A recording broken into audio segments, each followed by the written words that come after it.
அன்பர்களுக்கு வணக்கம். புலிப்பாணி மகரிஷியினுடைய புலிப்பாணி ஜோதிட 300ங்கிற அந்த நூலில் இருந்து நாம் தொடர்ந்து ஜோதிட நுட்பங்களை பார்த்துக்கிட்டே வர்றோம். இதுவரையிலையும் புலிப்பாணி ஜோதிடம் 300ங்கிற அந்த நூலில் 176 பாடல்கள் வெளியிட்டிருக்கிறோம். இன்னைக்கு நாம் வெளியிடுறது 177வது பாடல், பதிவு எண் 172. இப்போ சென்ற பாடலில் ஒரு ஜாதகருக்கு அவருடைய ஜாதகத்தை கொண்டு அந்த ஜாதகத்தில் இருக்கக்கூடிய அந்த 9 கிரகங்கள் எந்தெந்த கிரகம் எந்தெந்த நாடி வகையை சேர்ந்தது அப்படின்னு சொல்லியிருந்தாங்க.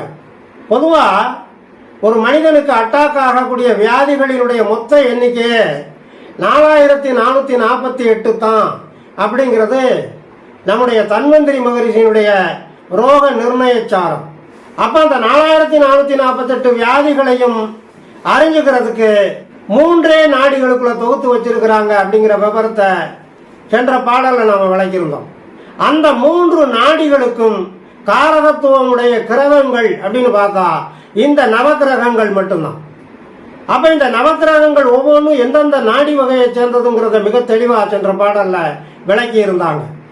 இப்ப இந்த பாடல்ல அந்த மாதிரி ஒரு ஜாதகருக்கு அந்த ஜாதகத்தில் இருக்கக்கூடிய நவகிரகங்களினுடைய அமைப்பின்படி எந்த மாதிரியான வியாதிகள் வரும், எந்த காலத்துல வரும் அப்படிங்கிறத கூட நாம் அறிஞ்சுக்கலாம் அப்படிங்கிறத இந்த பாடல்ல சொல்றாங்க. இப்ப சென்ற பாடல் மூலமாகவும் இந்த பாடல் மூலமாகவும் நாம தெரிஞ்சுக்கக்கூடிய ஒரு முக்கியமான கருத்து என்னன்னு சொன்னா, நோய் நாடி நோய் முதல் நாடி, அது தணிக்கும் வாய் நாடி வாய்ப்பச் செயல் அப்படின்னு வள்ளுவ பெருந்தகை சொல்லுவார். அதாவது ஒரு மனிதனுக்கு நோய் வருதுன்னு சொன்னா அந்த நோயினுடைய காரணம் என்ன அப்படிங்கிறத தெரிஞ்சுக்கிட்டு அந்த நோயை தணிப்பதற்கு என்னென்ன வகையில மருத்துவ முறை இருக்குது அப்படிங்கிறதையும் தெரிஞ்சுக்கிட்டு அதுக்கு தகுந்த மாதிரி அந்த ஜாதகனுடைய ஆயுள் ஆரோக்கியத்தை காப்பாற்றி கொடுக்கணுங்கிறது வள்ளுவ பெருந்தகையினுடைய கூற்று. அதைத்தான் புலிப்பாணி சித்தர் அவர்கள் சென்ற பாடல்லையும் இந்த பாடல்லையும் விளக்கமா சொல்லி இருக்கிறாங்க. முதல்ல நாம அந்த பாடலை பார்த்துருவோம். கேளப்பா பண்டிதனே குறிப்பு சொல்வேன், கெவனகுழி சித்தர்களும் பிரித்து சொல்லார், ஆளப்பா ஆமூவியில் பிறந்தோர்க்கெல்லாம் அவரவர்கள் ஜெனித்த ஜாதகத்தை பார்த்து, நாளப்பா திசை பார்த்து ஊனும் பார்த்து, நடந்திடும் அக்காலத்தின் சித்திரம் பார்த்து, கோலப்பா கிரகத்தின் நாடிக்கேற்ப கொடுத்திடுவாய் பிணிமருந்து குறித்திட்டேனே அப்படின்னு சொல்லி அந்த பாடலை முடிச்சிருக்கிறாங்க. இப்போ முதல் பாடலில் சொல்லும் போது கேளப்பா பண்டிதனே குறிப்பு சொல்வேன் அப்படின்னு எடுத்த உடனே ஜோதிட மேதைகளை பண்டிதனே அப்படிங்கிற வார்த்தையை போடுறார். பொதுவாக நம்முடைய தமிழ் மொழியை 3 வகையா பிரிப்பாங்க. பாமரத்தமிழ், பண்டித தமிழ், ஞானத்தமிழ். பாமரத்தமிழ்ங்கிறது பேச்சுவார்த்தையில புழக்கத்தில் இருக்கிற தமிழ் வழக்கு.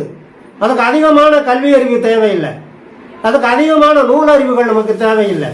பாமரத்தமிழ்ங்கிறது இயல்பா பிறந்த ஒருத்தன் அந்த சமுதாயத்தில் இருக்கக்கூடிய பேச்சு வழக்குகளை காதால கேட்டு தன்னுடைய கருத்துக்களை பரிமாறிக்கொள்ளக்கூடிய அந்த சொல்லாடல்கள், அது பாமரத்தமிழ். பண்டித தமிழ்னு எடுத்துக்கிட்டோம்னா அதுக்கு நிறைய நூலறிவு வேணும். இலக்கண சொல்லோடு கலந்துரையாடக்கூடிய அறிவு ஆற்றல் அவனுக்கு இருக்கணும். செய்யுள்களில் வரக்கூடிய சொற்களை பிரித்து அறிந்து அதற்குண்டான பொருள் அறிந்து விளங்கி கொள்ளக்கூடிய ஆற்றல் அவனுக்கு இருக்கணும். அப்படின்னா அவன் முறையா படிச்சிருக்கணும், முறையா சான்றோர்களோட பழகிருக்கணும், முறையா அவனுடைய மொழியில இருக்கக்கூடிய இலக்கண இலக்கியங்கள் வரலாறுகள் அனைத்தையும் தெரிஞ்சு வச்சுக்கக்கூடிய ஆற்றல் அவன்கிட்ட இருக்கணும். நூல்கள் சொன்னா உரைநடை நூல்களும் உண்டு, நாடக நூல்களும் உண்டு, இசை நூல்களும் உண்டு. இப்ப இலக்கியங்கள்னு எடுத்துக்கிட்டோம்னு சொன்னா அவையெல்லாம் கவிதை வடிவில் அமைஞ்சிருக்கும். அந்த கவிதைகளே கூட ஆசுகவி, மதுரகவி, வித்தார கவி, சித்திர கவின்னு சொல்லிட்டு கவிதைகள்ல நிறைய பிரிவுகள் இருக்கு. எழுத்து, அசை, சீர், அடி, தொடை, அணின்னு சொல்லிட்டு கவிதைகளை படைப்பதற்கு இலக்கண வகைகள்லாம் நிறைய இருக்கு, கட்டுப்பாடுகள் நிறைய இருக்கு. அதையெல்லாம் புரிஞ்சவன் தான் பண்டித தமிழன் அப்படின்னு பேர், பண்டிட்டுன்னு பேர். பண்டிதன் அப்படிங்கிறாரு இங்க புலிப்பாணி சித்தர். ஒரு ஜோதிடன் தன்னுடைய தொழில சாதனை படைக்கணும்னு சொன்னா அவன் பண்டிதனா இருக்கணும். பல நூல்களை படிச்சு கருப்பொருள் உரிப்பொருள் இதெல்லாம் தெளிவா உணரக்கூடிய தன்மை அவனுக்கிட்ட இருக்கணும். அப்படிப்பட்டவன் தான் ஜோதிடத்துல சாதனை படைக்க முடியும். அதே மாதிரி பாத்தீங்கன்னா 3வதா ஞானத்தமிழ்னு சொல்லுவாங்க. பாமரத்தமிழ், பண்டித தமிழ், ஞானத்தமிழ், இதைத்தான் முத்தமிழ்பாங்க. அவை பெருமாட்டி இறைவன்கிட்ட வேண்டுவாங்க. பாலும் தெளிதேனும் பாகும் பருப்பும் இவை நாளும் கலந்துனக்கு நான் தருவேன், கோலஞ்செய் துங்க கரிமுகத்து தூமணியே நீ எனக்கு சங்கத்தமிழ் 3 தா அப்படிம்பாங்க. சங்கத்தமிழ் 3: பாமரத்தமிழ், பண்டிதத்தமிழ், ஞானத்தமிழ். இந்த ஞானத்தமிழ்ங்கிறது இறைவனோட ஐக்கியமாக வைக்கக்கூடிய மந்திர சொற்களை கொண்டது. அது எழுத்து வழக்கில் இல்லை, பேச்சு வழக்கில் இல்லை, ஓதும் வழக்கில் தான் இருக்கும். ஓதி ஓதி உணரணும். அவையாரே சொல்லுவாங்க, ஓதாமல் ஒரு நாளும் இருக்க வேண்டாம் மந்திரங்கள். ஆனா இங்க ஜோதிடனை பார்த்து கேளப்பா பண்டிதனே குறிப்பு சொல்வேன் அப்படிங்கிறார்.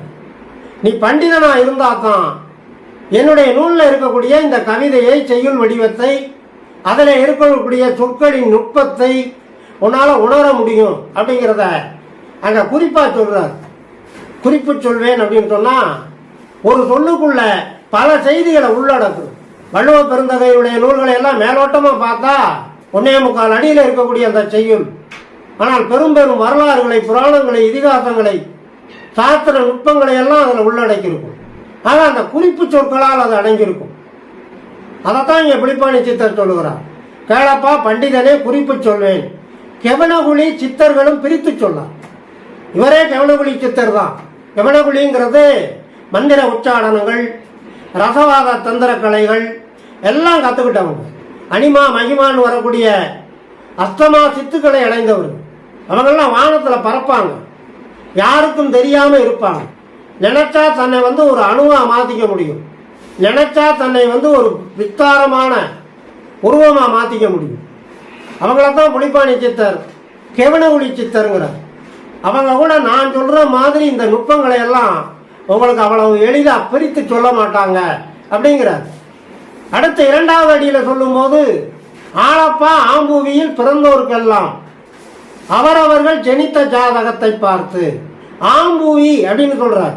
இந்த பூமண்டலத்தை ஆம்பூவி அப்படிங்கிறது.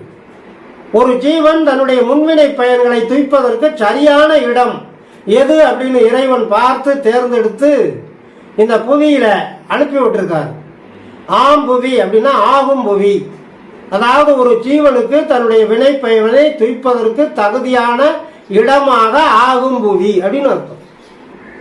இங்கே பிறந்த மனிதர்களுக்கெல்லாம் அவங்க என்னென்ன மாதிரியான வினை பயனை துய்ப்பதற்காக இந்த உலகத்துல வந்திருக்கிறாங்க, அவங்க வாழும் காலத்துல அவங்களுடைய ஆயுசு என்ன, தொழில் என்ன, அவங்களுடைய பூர்வீக சொத்துக்கள் என்ன, வித்தை கல்வி என்ன, அவங்களுடைய வாழ்க்கையில ஏற்படக்கூடிய சம்பவங்கள் என்னென்னங்கிறதெல்லாம் அறிஞ்சுக்கணும்னு சொன்னா அவங்களுடைய ஜனன ஜாதகம், அதாவது அவங்க தன்னுடைய தாய் வயிற்றுல இருந்து இந்த பூமண்டலத்துல பிறக்கிற போது வானமண்டலத்துல எந்தெந்த கிரகங்கள் எந்தெந்த ராசி வீட்டுல என்ன மாதிரியான அமைப்புல இருந்துச்சு அப்படிங்கிறத கொண்டுதான் தீர்மானிக்கலாம். அதனாலதான் ஜனன ஜாதகம் அடிப்படை. அந்த ஜனன ஜாதகத்தை பார்த்து அடுத்து 3வது அடியில சொல்லும் போது சொல்றார் பாருங்க, நாளப்பா திசை பார்த்து ஊனும் பார்த்து நடந்திடும் அக்காலத்தின் சித்திரம் பார்த்துங்கிறார். என்னைக்கு ஒரு ஜாதகனுடைய ஜாதகத்தை விரிச்சு பார்க்கறியோ அந்த நேரத்துல அந்த நாளுல அந்த ஜாதகனுக்கு தன்னுடைய ஜனன ஜாதகத்தின்படி பிறந்த நேரத்தில் இருந்த அந்த நட்சத்திரத்தின்படி அவருக்கு அந்த ஜென்ம தசா அதை அடிப்படையா கொண்டு அந்த ஜாதக பரிசீலனை அன்னைக்கு அவனுக்கு என்ன திசை நடக்குது, அந்த திசைக்குள்ள புத்தியா வரக்கூடிய 9 கிரகங்களினுடைய புத்தியில எந்த புத்தி நடக்குது, அந்த புத்திக்குள்ள 9 கிரகமும் மறுபடியும் அந்தரகளா பிரிச்சு நடத்துமே அந்த அந்தரகாலம் என்ன நடக்குது அப்படிங்கிறதையும் கணிச்சு வச்சுக்கணுங்கிறார்.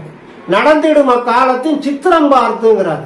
கோள்களின் கோலாட்டத்தையும் அன்னைக்கு பார்க்கணும். அதாவது கோட்சாரம்.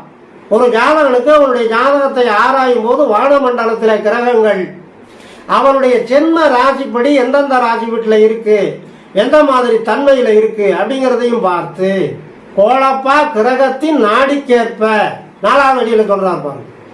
அந்த வானமண்டலத்தில் இருக்கக்கூடிய அந்த கிரகங்கள் கோச்சாரப்படி எந்தெந்த நாடிக்கு உண்டான அம்சத்தை பெற்று இருக்கிறது அப்படியும் அறிஞ்சு ஜனன ஜாதகப்படி நாம அன்னைக்கு நடக்கக்கூடிய தசா புத்தி அந்தரம் இந்த மாதிரி நடப்புகளில இருக்கக்கூடிய கிரகங்களினுடைய நாடிகளும் என்னங்கிறத பார்த்து அந்த நாடிக்கு ஏற்ற வியாதி அந்த ஜாதகனுக்கு நடக்கும்.